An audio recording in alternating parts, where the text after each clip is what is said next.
Under podcast. Today I've got a special guest in, Dohn Thornton, who is known throughout the industry as the short sale guy. He's been in the industry for around 20 years. So we've got him in today to talk about short sales, to educate us about short sales and basically bust any myths that people have got misconceptions about short sales. So welcome, Dohn. I really appreciate you coming on. And I'll just start with, I'll get you to introduce yourself. And what I'll get you to do is just tell us a bit about your background, how you got into it, and then how you've got to this point to where we are today. Well, thanks for having me on. I really appreciate it. Like you said, my name's Dohn Thornton. My shtick, my brand is Dohn the Short Sale Guy. Just because I was a weirdo in the sense that when I got into real estate investing, I got into it specifically for short sales. Most people nowadays, they want to get into wholesaling or maybe subject to, but for me, I wasn't interested in that at all. In fact, I never really did it that much in my entire career. The reason is because the idea that you can take an asset, well, it's not even an asset, it's a liability, a house where the homeowner owes more than what the property is worth. There's no value to most real estate investors, right? So the idea that you could take this and just with your skill in negotiations, create a $20, $30, $40, $50,000 spread, and make money on it. It was just like, it was mind blowing to me that this was the most brilliant way to invest that I had ever heard of. And to this day, I still think it's the best investment you can do. So that's what got me involved in real estate investing. Now, it took me a while. You don't learn this thing overnight. In fact, it took me like 2 years before I got my first deal. But when I did, it went big. So I love short sales, but that's how I got into it. So, and when you got into it, like you said, you learnt the ropes, and that one of the things is there's not very many people that do it, is there? And there's not very many people that do it well. So no, they don't. Yeah, so there's a lot of hacks out. Let's put it that way.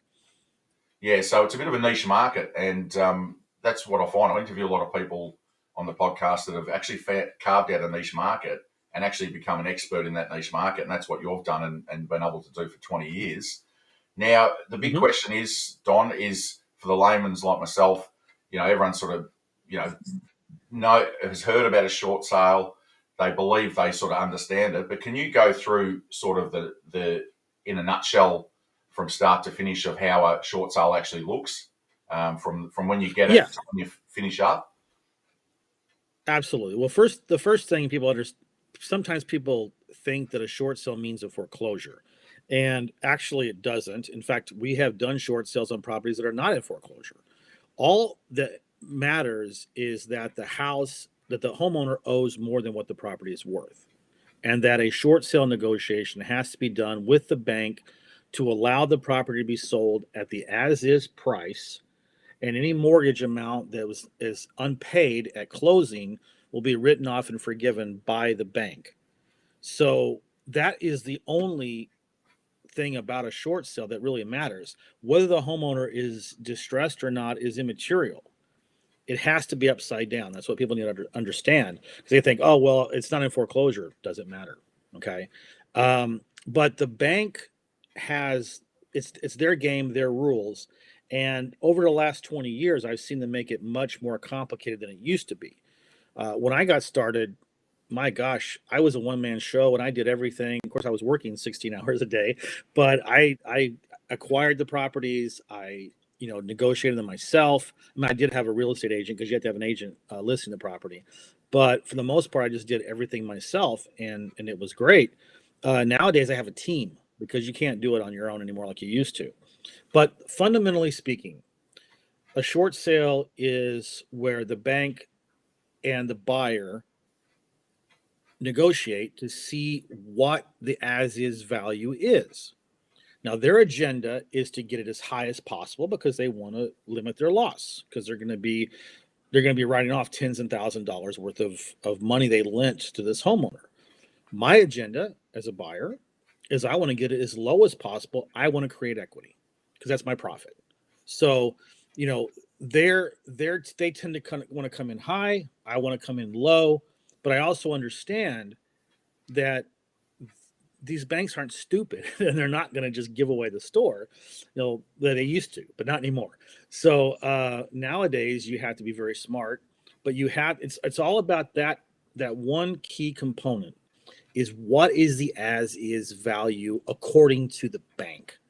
And my job as an investor, my team's in job as the negotiators is to convince the bank and whoever owns the mortgage, because it's not, the servicing company is the one that sends the bills, but somewhere a pension fund, a hedge fund, maybe Fannie or Freddie owns it, maybe another bank.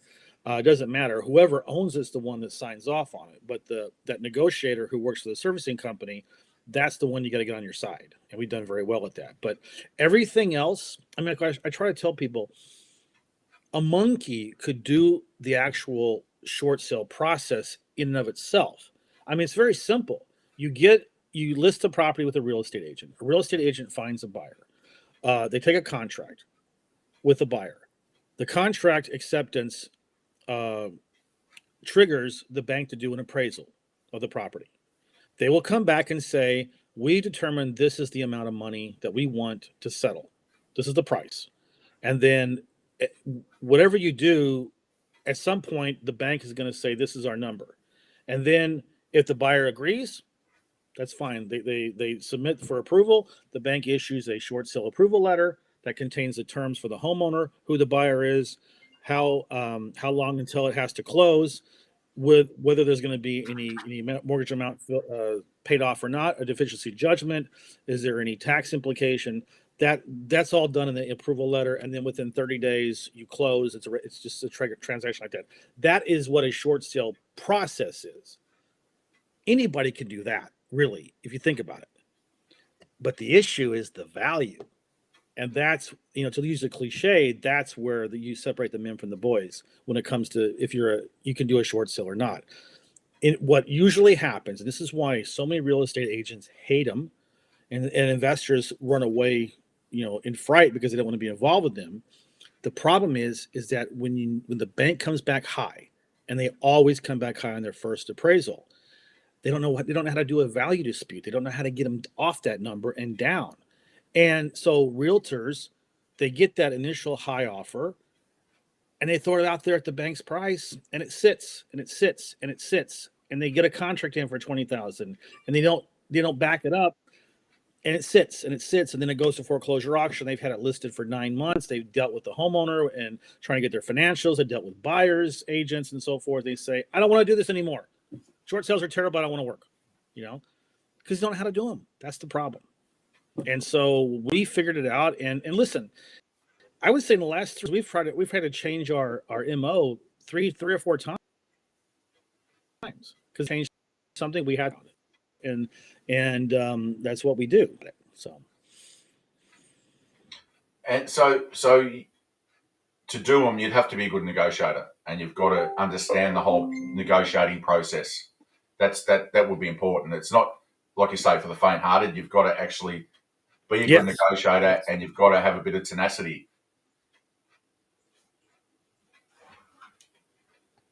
Yeah. So you have to really say right. And this, sorry, go ahead. No, I was just sort of, from what I got from that, Don, that you've got to be a good negotiator, and it's not for the faint-hearted, and you've got to stick at it. You've got to understand that, that process, that they're going to come in high. You've got to try and get them down. So it's not just I'll throw out an offer, and if they don't accept it, that's it. You've got to stick at it, and you've got to understand the negotiation process. Right. I mean, you have to understand that it's not just a matter of throwing low comps back at them and then maybe a few estimates, that somehow you're going to get $50,000 discount if you throw some estimates at them and some low comps. It doesn't work that way. It's much more complicated, but I would say that's probably the average idea in most investors' minds is that, okay, if I send some contractor estimates and we're good. It's like, no, it's not good.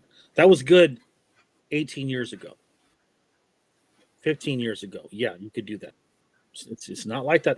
And that's the biggest frustration I have with investors and other realtors because I do actively try to set up referral sources and have people refer us to our company. And they say, oh, well, I used to do short sales during the Great Recession. And I'll go back to that. If I have to, I'll go back to that. It's like, good, because it ain't like it was back then. It's totally different. But, they're stuck in what they had their experience. I think nothing changes, right? Well, it changes. It's one of the most dynamic niches I've ever been in my life because it changes all the time. And it's like, it's like you're in a kayak in a fast boat, and you're constantly having to make changes, and because you don't want to hit that boulder. Well, it's the same way in short sales, but you just can't sit there and say, well, I kayaked once about 20 years ago, and I'll just jump in and I'll go ahead. And meanwhile, the river has completely changed its direction in the meantime. What you think was a safe route is no longer safe, dangerous. That's an analogy I come up with because it's they will change their guidelines. They will change what they're taking, what they're not taking all the time. You have to be nimble and turn on a dime and figure stuff out. That's why I love it so much, because it's so challenging, because you're yourself against this other person, this other entity, right? And they're trying to stop you from making money. Okay. And you're trying to win. And it's the ultimate game, I guess, if you want to call it that, because that's what makes it so much fun, So anyway, for me. And like people getting into it along your journey, what do you see as their biggest mistake that they make? I mean, you just stand back from a distance and go, "Oh, I honestly, I would say is that if I was a newer investor, I wouldn't even try. And I don't mean that because I fear competition, which I don't. I'm just being compassionate and telling you it's much harder than you think. And here's what I don't like, and this is what I'm starting to see with, especially in the wholesaler area, is I'm in a lot of Facebook groups for investors, and I saw this one wholesaler talking about how, oh yeah, I'm doing my first short sale, and I'm gonna do this, and yeah, I got my estimates ready to go, and I got my comps, so this should be easy. And I'm thinking to myself, you know, what about the homeowner? You've convinced this homeowner that you know what you're doing, and you're going to keep this person out of foreclosure.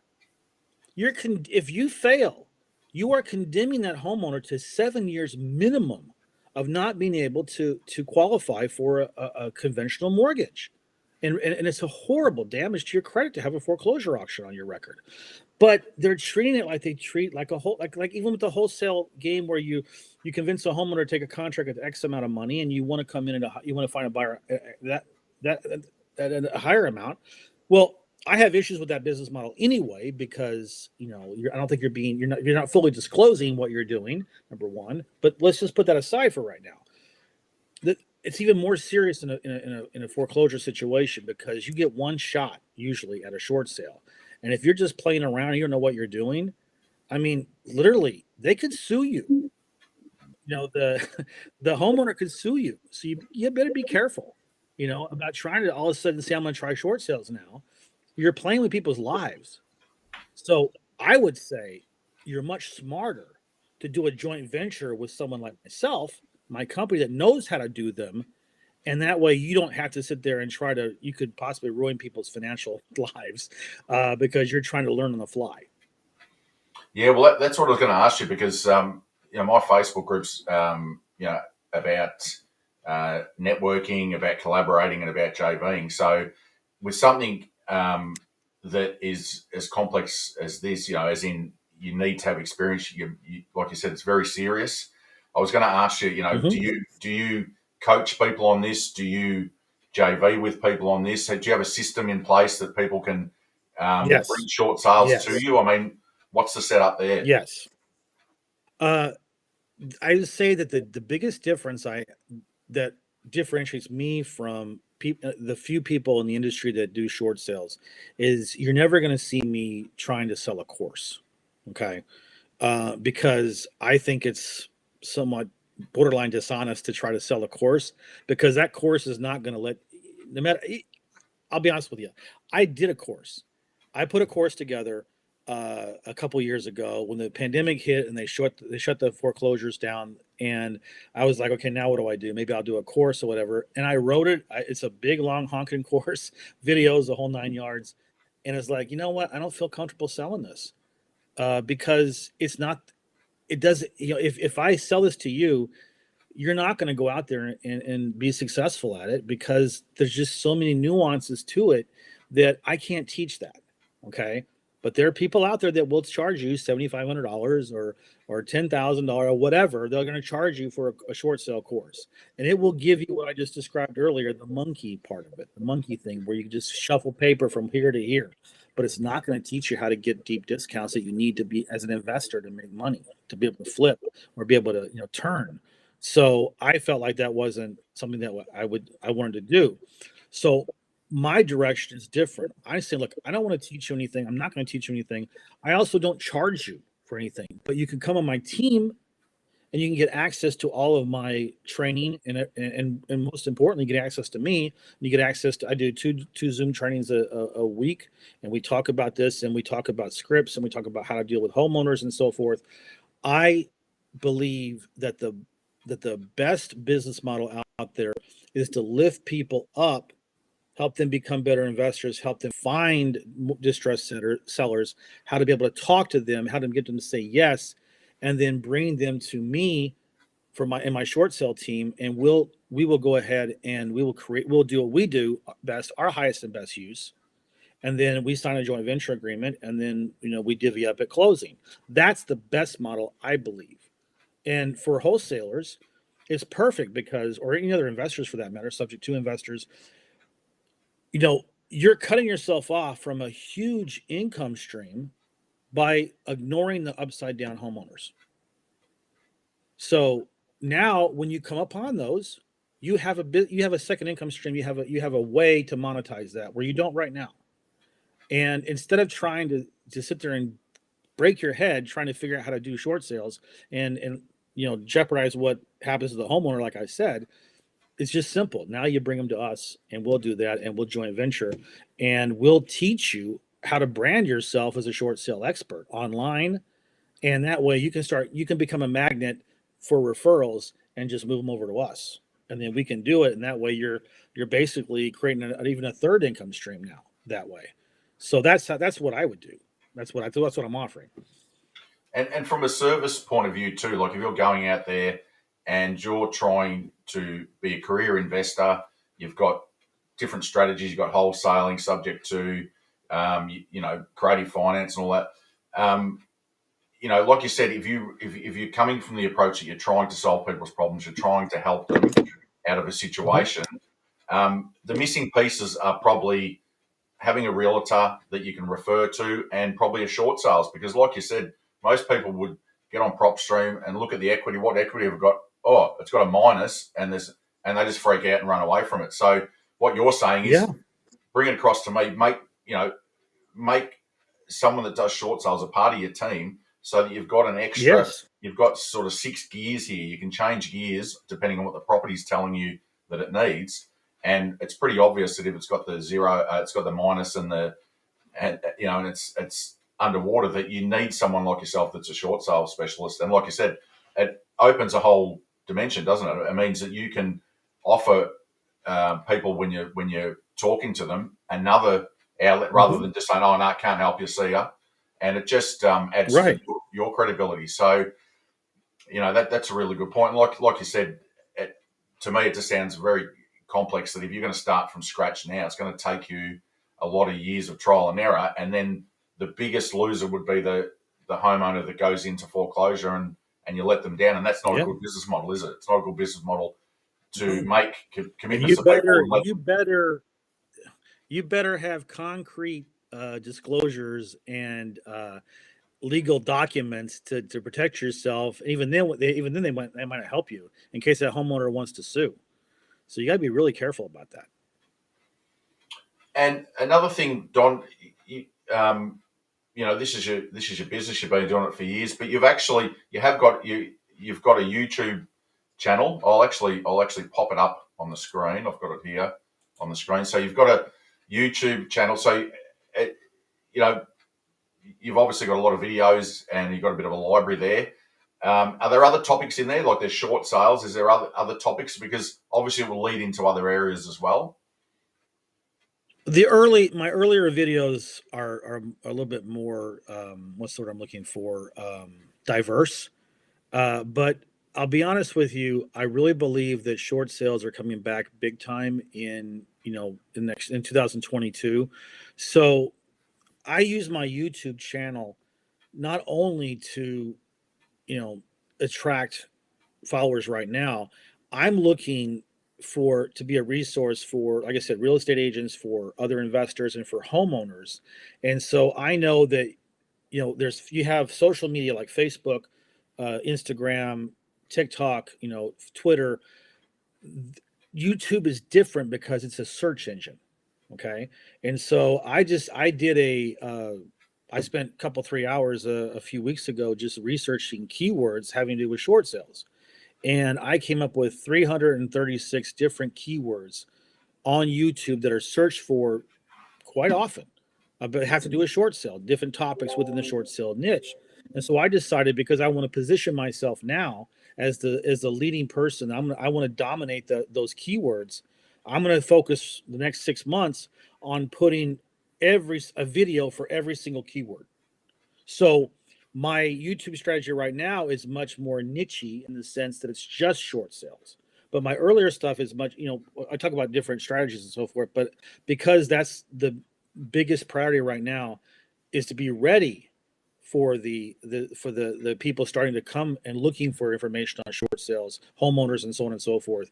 I want to be ready. So that's why I started doing this, 2 months ago. And oh, by the way, everybody that comes on my team, I teach you exactly how to do it as well. So that way our team can dominate the YouTube field. And I also give you a podcast for free that the same thing. So you can put all of this content out there, and that way people will find you and see you. And that's what's brilliant about the way we can merge technology, where one video I make becomes a YouTube video, that the audio becomes my podcast, the transcript becomes my blog, right? And I put my YouTube link on my vlog. Now one video has I've created four different types of content, and now I just have to chop them up into pieces, and I can put them on YouTube. I'm just not YouTube, but Facebook and Instagram, TikTok, and Twitter, all that kind of stuff. And then you're building your brand that way, and you're just using one original piece of content for 7-8 minutes. Yeah, So like you said, you've got the podcast as well, and like you said, your blogs and everything. So someone like yeah, me, a layman that goes, "Oh, I'd like to add that to my tool belt so that I can help people out. I can offer that yeah, service because people are in yeah, a lot of pain at that point and they need help." And you sort of go, "I don't want to just leave them in the lurch." So you could either refer them across to you, you could jump on. I mean, your probably advice for someone like me would probably be jump on, familiarize yourself with your content, understand how it all works, and then come and reach out, and don't just let those leads yeah, go in the rubbish bin. Come and bring them to me and work with me, and I can sort of teach a little bit more along the way as well. So, and even I mean, I'm not sure, have you got a referral system too where people can just bring you leads? They go, "Look, I don't really want to get involved, but I'd like to bring you the leads so that you yes, help the yeah, person, um, yes, and we can sort of cross pollinate. I mean, like I'm bringing you stuff, and if you've got something that you can't work yes, with, you bring it absolutely, across to me. So you've yeah, got that sort of system in place as well, and but yeah. You'll be a better investor if you learn how to brand yourself. But if you just want to have a second income stream, not a problem. Just give us all you have to do is determine two things with a homeowner: are they upside down, and do they want to sell? And that's the only thing you have to figure out. And at that point in time, all you have to do is say, "Let me get my partner Don on the phone. He's an expert in short sales, been doing it for 20 years. I'll have him go over everything with you about how this works and so forth. I will literally myself, I will get on the phone with them and I will close them, and we'll get them in the pipeline. And then you and I will sign a joint venture agreement. If that's all you want to do, you just want to have a second income stream, send as many as you want. We'll handle it." yeah, and that's very similar to we'll talk, say, from a wholesaler's point of view. They've got, when something is a creative finance deal, they've got a go-to person. Now they can have a short sale person. They can, they might have a realtor that they just say, look, this is an on-market deal. I'll refer it across to my realtor. So you're starting to build a really good team. You've got a bit of a power team that you can just not offer a cash offer and throw it in the bin if it doesn't work. You can actually work with other people. So this is where the industry is heading now, isn't it? A lot more collaboration than there used to be.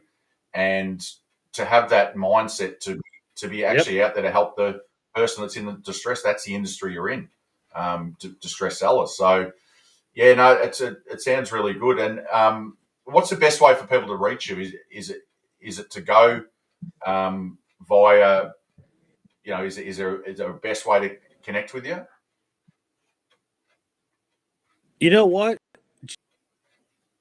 Just every platform, all Dohn the short sale guy.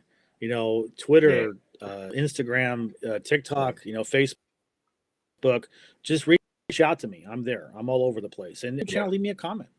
If you watch any of my videos, if you go down to the description, you're going to see a website or investors. So just click on it and reach out to me. Send me a message, and we can talk. Absolutely. Yeah, I did notice when I looked online. Yeah, you're on Twitter. You're on everything. So you're probably one of the most contactable guys. I noticed that you're on sort of all the social media stuff. Plus you got the YouTube. Plus you got the podcast. So yeah, it'd be, I'd advise people to reach out to you because, I spoke to you earlier and I said that I know people that are thinking of this. They want to have someone that does short sales because the way the market's heading now, there's going to be a huge influx of short sales coming in. So if they can connect with you, you're helping the homeowner who's in trouble. You're working with someone that's been in the business for 20 years, and you're strengthening the tool belt in your business. So yeah, it's just a bit of a no-brainer, I guess, is to actually, to have every avenue covered. So if a lead comes in, and you don't specialise in it, you can sort of partner up and collaborate with someone that's, an expert in the field like yourself. So no, that's I refer out a bunch of subject to deals that I don't want, and I have a go-to person for that. That person gets all my subject twos that really don't have any interest for me, but buy and hold people want them, so I take it. He gives me a little bit of money, and I'm happy. And it's the same principle, right? Because I don't want to specialize in subject to deals. I'll do some if it works for me, but 70% of the time I just refer them out, and that's what this is. We want to be your go-to company to refer your short sales to. People who are upside down. And I quite often talk about, with COVID, the thing that changed when COVID hit was things blew up virtually all around the country. People are starting to go out of their own market and they're starting to go virtually. Are you set up? Are you looking to go across, the whole country? Are you doing deals all over the place now? Well, it's interesting because before COVID hit, I was ready to launch in New Jersey. I was going to expand my business from Florida to New Jersey, and then the wall came down. They the moratorium for foreclosures. But one thing I just want to say before I answer that question is that I hear a lot of people say that, well, this market's too hot, and the short sales aren't going to be there. I would remind everybody that in February of 2020, that was the last month we had before the moratorium, and the market was still very, very good at that time. Personally, my company in Florida alone took in 24 short sales in a month, and that was in a hot market, right? So don't think that, if the market's good, you're not going to find short sales. They're there. It's just people don't look for them very often, but they're always there. And if you just ask the question, do you owe more than what the house is worth, or do you have equity? If you just add that little script to your repertoire, you will open up so many more leads and an income source for yourself when they come back and say, no, I don't have any income. I don't have any equity. And then you can say, oh, wow. Yeah. But it's going back to the online thing. Yes, we expanded into New Jersey this month. We already got our first short sale. We're excited about that. We're signing that person up this weekend, and we are now downloading all of the foreclosure filings in New Jersey. We are doing the same thing now in South Carolina. In the next 3 months, we are going to be doing this in, let's say, South Carolina, New Jersey, Connecticut, Delaware, Pennsylvania, Ohio, Illinois. Basically, if it's a judicial state where the foreclosures go through the courts, we're going to be there. And so we are doing this all virtually. So why not, right? I mean, if it's there, take it. And that's where I guess where the whole collaboration comes in. If people are on Yes. the ground in the market, you can work with them in any market across the Mm-hmm. US. So that, Yes. that's probably a recommendation. If people want to add this to their business and they're in a market, reach out to you and say, listen, I'd love to work with you in this market and do something Mm-hmm. together and JV or do something together. So yeah, you're starting to expand and obviously like there's been a lot of talk about the foreclosures and it's sort of been kicked along a bit, but you you know you'd see what's happening from the inside. We're pretty close to it getting to a point where it can't be kicked down the road anymore. So it's sort of D-Day, isn't it, coming into Yep. 2022? Um, for short sales, for foreclosures and all that sort of stuff, it's sort of here. They can't sort of delay it any longer. So now's the time to probably act, isn't it? If you're going to look at getting into this sort of stuff, you need to do it now. Yeah, you need to get educated. You need to, like I said, I mean, if you want to come work on my team, we can educate you and get you ready to go, so you know what to say when you find those types of people who are in that situation. If not, if you just come upon them in your normal scope of business, that's fine too. But the challenge I have with people having misconceptions about how this works is they think that short sales are only when the market crashed, like in 2008. But I'll remind you that I'm on my second boom. Okay. I got this gray beard here. I didn't have any gray when I first started, but I started short sales when the market here in Florida was red hot. I mean, it was really hot. I was still doing short sales, Mm. you know, and then the crash happened and I made millions doing short sales, and then the market started, getting better and better. And then the last few years, it's been hot again. I'm still doing short sales, still making money on them. They're always going to be there. Think about this. How many people buy with FHA, USDA, or VA, which are nearly 100% financing? Two of them are 100% financing. Okay. So, and when you have people who have been purchasing property, the over list price and so forth, you know, life continues to happen here, right? People lose their jobs, people get divorced, people get sick, you know, life happens. Those people are always going to be there. That is a huge section of homeowners in this country that don't have any equity. And when life happens, they have to sell. And they can only do that with a short sale. So reorient yourself a little bit differently and look at this market from a holistic point of view. I think that sometimes wholesalers in general, they get too focused on the high equity, and you can make a really nice living even if you just joint venture with me, just on think about that huge chunk of market that's not being serviced, and now you can.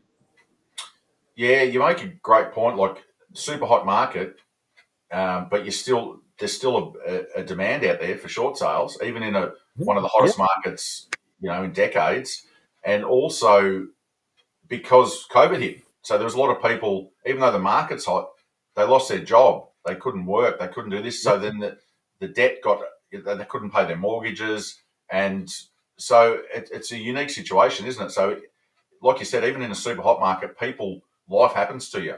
So there's always going to be these Yep. around. And I do know that I've spoke to people that are in creative finance and they've boomed in the hot market as well. A lot of people say, oh, you can't do it in a hot market. You've got to wait till the market goes. But very similar. They say exactly the same thing as you're saying is business as usual. I've done really well. So that's a Hmm. misconception, isn't it? That's a misconception that you can't do Yep. these things in a hot market. Well, that's not true. Life happens to people in any market, and COVID was an unexpected thing, phenomena that come. And I think a lot of people would probably end up, facing foreclosure because of that circumstance. So yeah, that's a great point for people to remember that you know, don't follow misconceptions. Talk to the people that are in the trenches and find out the truth. So Hmm. I just before we wrap it up, I just wanted to ask you, like, can you give us like a typical scenario of, say, a deal that you've done? Like, you've probably got one that you remember. I mean, you've probably got a great one, and you've probably got one that went side. Have you got any, maybe one in the middle, just to illustrate to people how the process you had to go through, and if there was a hiccup with the Well, bank? I'll tell you one that was one of the most challenging we had was in Sarasota. We closed it I don't know, about 3 or 4 months ago. This one took us almost a year, and the reason why is because the homeowner got a homeowner's assistance. What's the word I'm looking for? Down payment assistance through the county. Okay, and so we got the bank to agree. It was a Fannie Mae mortgage, but Fannie, in general, the first lien holder will offer $6,000 or 10% of the second's balance, whichever is less. And since they're in first lien position, they control everything. But this county, they said no, we want $40,000, and it's like, you're going to go up against the federal government, mate. I don't think that's going to happen here. It's not going to happen. And so we went back and forth with them, and they're bureaucrats, they're local bureaucrats and everything. We basically had to set up a campaign to people to start contacting these local officials in the council to tell them that because they're being so intransigent and stupid, that this poor family is going to be thrown out on the street and with nothing, because they were going to get down payment, they were going to get a relocation incentive from the home from Fannie at closing, and it took us 3 months, but letter campaigns and all this stuff, and we finally got them to budge. It felt like, what, this is bad PR for us, so we're gonna go ahead, and they made an exception for us or whatever. And there was such like, we did it, and it was so much fun because we had to come up with a creative solution, right? Because if we had just said, okay, we're done, that's it, we tried, I'm sorry, Mr. Homeowner, we couldn't help you. But we said, no, we're going to fight this thing. There's got to be a way to do it. And then we realized, okay, what are politicians most afraid of? Bad press. And so we talked about how we're going to start putting, we're going to be talking to journalists, we're going to be talking to TV, all this stuff. Do you really want this? It's going to be on YouTube, it's going to be everywhere. And they said, you know what, maybe we'll just go ahead and change our policy for this one time, right? So, but it took us a year, but we got it done. Wow, And, it was that's a an amazing nice, story. nice Yeah. deal. But that's why 20 years later I still love short sales, because you're always finding challenges that you have to overcome. Keeps you young. It also makes you gray because of all the stress, but it's fun. I really love that about it. But yes, but we got it to work, and the homeowners were able to have a softer landing by helping them get money to move, and to get down put money down for a rental. And that's who we were fighting for. That's what I was saying before. If you want to try to do short sales on your own, do you think you could have done that? Your homeowner would have been on the street with nothing. Let us do that hard work, because that's what we're good at. And then everybody wins. It's a win-win for everybody. It's not just about you trying to make money. We're going to be holistic here and help our client, because they're our clients. Yeah, that's an amazing story. What was the reaction from the homeowner? Like, that you did that, went Oh, through all that for them? Were they just amazed? they said, we can't believe you did it. She says, we figured, we tried to talk to the county ourselves, and they basically were rude and told us to pound sand. We were just deadbeats. And he says, it was amazing what you did. They just kept going on and on and on about it. So yeah, it was a miracle for them. Yeah, that's when you need an expert on your side, isn't it? You can't just not know what you're doing and doing that. I mean, you've gone above and beyond, and like, basically put pressure on the councillor. So that's amazing. I've had a situation where I had to deal with the council, and I had to hire someone to speak to them.